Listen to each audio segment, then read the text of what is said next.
This past summer, I had the pleasure of revisiting some old friends at Graymalkin Farm, Jean and Philip de Gruchy.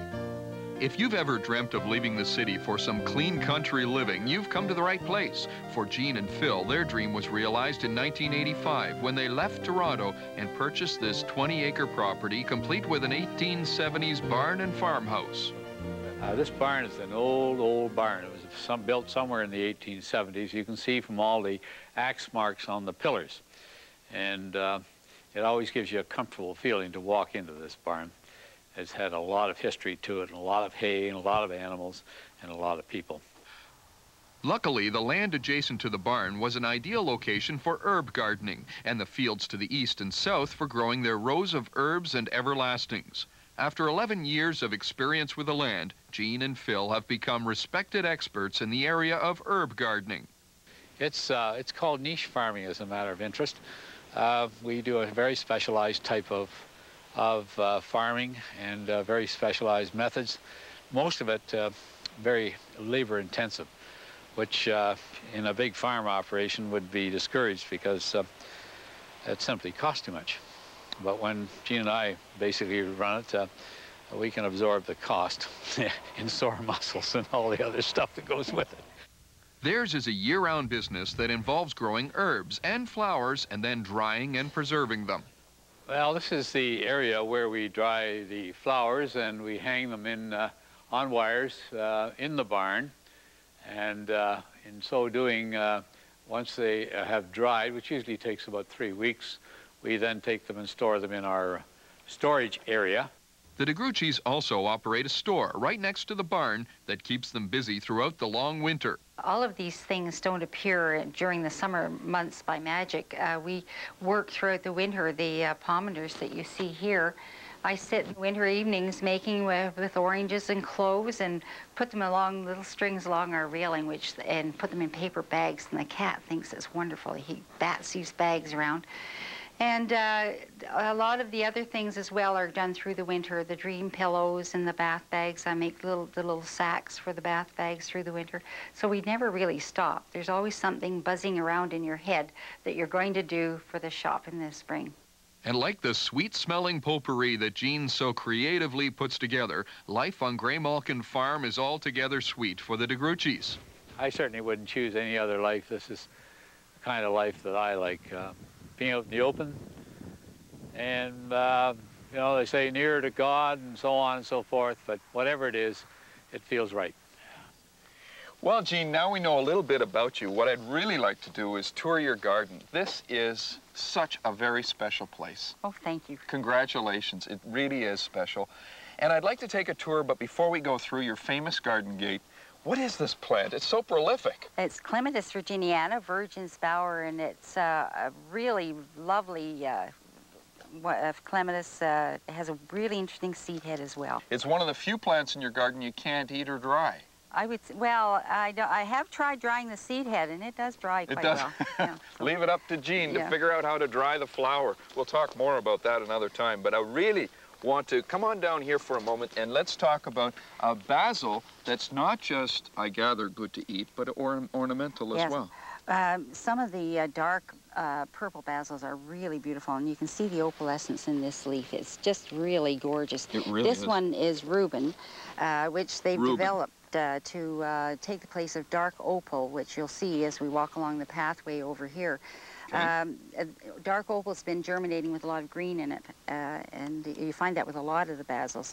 They won't germinate purely. Do you remove the flower as it develops on basil? Yes, we keep the flower head off until I've finished doing all the jellies that I need to do. Once it's flowers, it thinks it's fulfilled its mandate and stops producing. Ah, I see. You don't want that. No, so we keep the flower heads off. Now, how does the flavor of the purple basil compare with the green basil just over there? Well, they all have subtle variations. Really? The opal, I think, almost has a kind of an anise-like over taste to it, whereas the crispum over here, or lettuce leaf, definitely has a lettuce flavor to it.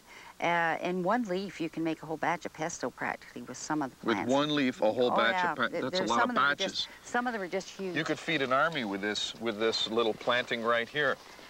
On the other side of the path, and by the way, I love the way you did these paths with the gravel. Do you have any trouble keeping weeds out of this? Well, this is a practical solution for us. It's less expensive than a lot of the other things that you can use for pathways, and we find that we use Roundup on it. Oh, you do? Yeah. Just spray it with a broad spectrum weed killer. Yeah, well, Roundup has a non-residual effect, so it's Right. not going to do any harm to anything. Right. And we do keep things in order with that. Parsley. Yes, this one is moss curled. Looks lovely. It does. I prefer Sherwood, but I wasn't able to get the seed this year. Sherwood isn't quite as curled as this one, and so if it rains, the soil coming up into the parsley isn't as gritty, you know, and it's not as hard to get out when you're going to use it. And this one goes a little yellower. I just prefer Sherwood for the flavor. Do you? Well, I've noticed that curly-leafed parsley is being used more and more now in amongst ornamental plantings with annual flowers. Well, you can see how beautiful it is. It is. I mean, it's very really ornamental and great in a container, too. Yeah. Yeah. Let's go for a little bit more of a walk here. There's so much to see at Graymalkin Farms. Now, what do we have here? This one's root of graveolens. Rue. And how do you use it? I'm not familiar with it. Well, the small leaf can be used in a salad, but it's primarily a strewing herb. They used to put it on the floor of sick rooms because it has antibacterial properties, and thieves would wear bundles of it around their necks when they were robbing plague victims to protect them, and they made a wine of it called the Wine of Four Thieves. There are about 4 stories right there. Oh, yeah. Well, so there are more, actually, because it was called the Herb of Grace and was used in the service of absolution in the Roman Catholic Church to sprinkle holy water. So there we are. Talking encyclopedia. I can't believe it. Well, this is the lower garden, and these are hops of all things. It's a beautiful golden hops vine. I bet you many of our viewers didn't know hops, which is used, of course, in the making of beer, is actually a vine. Yeah, oh, and there are a lot of different cultivars, too, which give the different beers their flavor. Each one has a little different flavor. Yeah, isn't that interesting? Okay, what do you call this garden? Well, this garden is based primarily on annuals because in the early part of the season there are a lot of alliums in there which die back. Alliums being onions, of course. The onion family, yes. What's your favorite plant in this garden? Oh, well, that's really a difficult thing to say. It's like asking your favorite child. Which one is your favorite child? Well, the Salvia horminum, the clary sage that's down there, that's an annual, sometimes called painted sage, normally is the showpiece of this bed. But we've had such a time this year. 3 times we've had storms that have eroded the plants out of the bed. Too much moisture. Yes, and I had to replant them. Fortunately, down the back, I keep an insurance policy row of plants, and I kept replanting. But look at the perilla. I mean, that's Perilla frutescens there, and it's just so gorgeous. That's you would think it looks very much like purple ruffled basil. Yeah, that's what I thought it was. No, that's beautiful. But the leaf has a real glow to it, and I love it in combination with the orac, which is the tall annual in the center there. Right. That's a plant that you can use in a salad, the small leaf in a salad, or the larger leaf shredded in a salad, or you can even substitute it as grape leaves. You know what I really want to do before we run out of time? I really want to see this. Well, I want to call it a knot garden. What do you call this? Well, we call these it 4 squares in the middle of this garden. A lazy man's knot garden. A lazy man's knot garden. A knot garden is normally an intricate design of little hedges, usually varying colored plants, so that you can see the design of the garden more clearly. However, here we've not had any knots, and so this garden is a lazy man's knot garden, which gives the impression of being a knot garden. We'll call it a knotless garden. A knotless garden. And on top of that, Philip does all the trimming, so it really is a lazy man's knot garden. Identify these plants for us.